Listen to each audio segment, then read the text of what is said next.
Price lord. ಪ್ರೀತಿಯ ದೇವಜನರಿಗೆ ವಂದನೆಯನ್ನು ಸಲ್ಲಿಸುವವನಾಗಿದ್ದೇನೆ. ಪ್ರೀತಿಯ ದೇವಜನರೇ, ಈ ದಿನದಲ್ಲಿ ದೇವರು ನಮಗೆ ಹಾಲಲ್ಲೂಯ ತಿಳಿಸಲ್ಪಟ್ಟಂಥ ವಾಕ್ಯದ ಭಾಗವು ನನ್ನ ಜೀವಿತದಲ್ಲಿ ನಾನು ಅನ್ವಯಿಸಿ ಅದನ್ನು ನಡೆದುಕೊಳ್ಳುವುದಕ್ಕಾಗಿ ದೇವರು ನನಗೆ ತಿಳಿಸಲ್ಪಟ್ಟಂಥ ವಾಕ್ಯವು ನಿಮಗೂ ನಾನು ತಿಳಿಯಪಡಿಸುತ್ತದೆ. ಅದು ನನಗೆ ಮಾತ್ರ ಅಲ್ಲ, ದೇವರು ಉಚಿತವಾಗಿ ಕೊಟ್ಟಿರುವಂಥದ್ದು ನಾನು ನಿಮಗೆ ಕೊಡಲ್ಪಡಬೇಕು. ನಾನೊಬ್ಬನಿಗೆ ಅದು ಸ್ವಂತವಲ್ಲ. ದೇವರಿಗೆ ನಾವು ಬಾಧ್ಯರಾಗಿದ್ದರೆ ದೇವರಿಗೆ ಬಾಧ್ಯರು, ಕ್ರಿಸ್ತನೊಂದಿಗೆ ಬಾಧ್ಯರು ಎಂಬುದಾಗಿ ದೇವರ ವಾಕ್ಯ 8ನೇ ಅಧ್ಯಾಯ 17ನೇ ವಚನದಲ್ಲಿ ಬರೆಯಲ್ಪಟ್ಟಿದೆ. ನಾವು ಬಾಧ್ಯರಾಗಿದ್ದರೆ ದೇವರ ವಾಕ್ಯವನ್ನು ಅನುಸರಣೆ ಮಾಡಿ ನಾವು ಜೀವಿಸುವವರಾಗಿರುವ ಪಕ್ಷದಲ್ಲಿ ನಾವು ಇರಬೇಕು. ನಾವು ಭಯದಲ್ಲಿ ಬೀಳುವಂಥ ದಾಸರತ್ವದಲ್ಲಿ ನಾವು ಬೀಳುವವರಲ್ಲ. ಅದೇ 8ನೇ ರೋಮಾಪುರದ ಬರೆದ ಪತ್ರಿಕೆಯಲ್ಲಿ 8ನೇ ಅಧ್ಯಾಯ 15ನೇ ವಚನದಲ್ಲಿ ಬರೆಯಲ್ಪಟ್ಟಿದೆ. ನೀವು ತಿರುಗಿ ಭಯದಲ್ಲಿ ಬೀಳುವ ಹಾಗೆ ದಾಸನ ಭಾವವನ್ನು ಹೊಂದಿದವರಲ್ಲ, ಮಗನ ಭಾವವನ್ನು ಹೊಂದಿದವರಾಗಿದ್ದೀರಿ ಎಂಬುದಾಗಿ.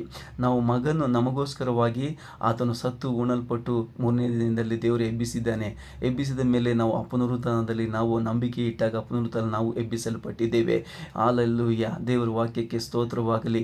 ದೇವರ ಭಯದಲ್ಲಿ ಜೀವಿಸಬೇಕೆಂಬುದಾಗಿ ಈ ಲೋಕದಲ್ಲಿ ನಮಗೆ ಪ್ರೀತಿಯ ಜನರೇ ನಮ್ಮನ್ನು ಬಿಟ್ಟು ಬಿಡಲಿಲ್ಲ.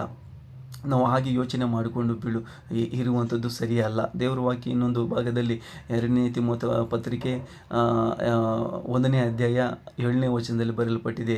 ನಾನು ಕೊಟ್ಟಿರುವ ಆತ್ಮ, ದೇವರು ನಮಗೆ ಕೊಟ್ಟಿರುವ ಆತ್ಮ ಬಲ, ಪ್ರೀತಿ, ಸ್ವಸ್ಥ ಬುದ್ಧಿಯ ಆತ್ಮ, ಅದು ಶಿಕ್ಷಣಗಳ ಆತ್ಮ, ಏಡಿತನದ ಆತ್ಮವಲ್ಲ ಎಂಬುದಾಗಿ ದೇವರು ನಮಗೆ ತಿಳಿಸಲ್ಪಟ್ಟಿದ್ದಾರೆ. ಈ ವಾಕ್ಯಗಳನ್ನು ಓದಿ ನಮ್ಮ ಜೀವಿತದಲ್ಲಿ ಅದನ್ನು ನಾವು ಅರಿಕೆ ಮಾಡಬೇಕು, ನಡೆದುಕೊಳ್ಳುವವರಾಗಿ ಪ್ರಯತ್ನಿಸಬೇಕು, ಅದನ್ನು ಎದುರಿಸಬೇಕು. ದೇವರಿಗೆ ಒಳಗಾಗಿರಿ, ಸೈತಾನನ್ನು ಎದುರಿಸಿರಿ ಎಂಬುದಾಗಿ ದೇವರ ವಾಕ್ಯ ಹೇಳ್ತದೆ. ಸೈತಾನನ್ನು ಎದುರಿಸಿರಿ ಎಂಬುದಾಗಿ ಹೇಳುವುದಾದರೆ ನಮಗಿರುವಂಥ ಕತ್ತಲೆಯ ಮಂಕುತನ, ನಮ್ಮ ಕೆಟ್ಟ ಆಲೋಚನೆಗಳು, ಕೆಟ್ಟ ಪ್ರವರ್ತನೆ ಮಾತುಗಳು ಎಲ್ಲವುಗಳನ್ನು ನಾವು ಅವುಗಳನ್ನು ತೆಗೆದುಬಿಟ್ಟು ದೇವರ ವಾಕ್ಯವನ್ನು ಅರಿಕೆ ಮಾಡುವುದೇ ಸೈತಾನನ್ನು ಎದುರಿಸುವಂಥದ್ದು. ಪ್ರೀತಿಯ ದೇವಜನರೇ, ದೇವರು ನಮಗೆ ಈ ಲೋಕದಲ್ಲಿ ಧೈರ್ಯವಾಗಿರಿ ಎಂಬುದಾಗಿ ಹೇಳಿದ್ದಾರೆ.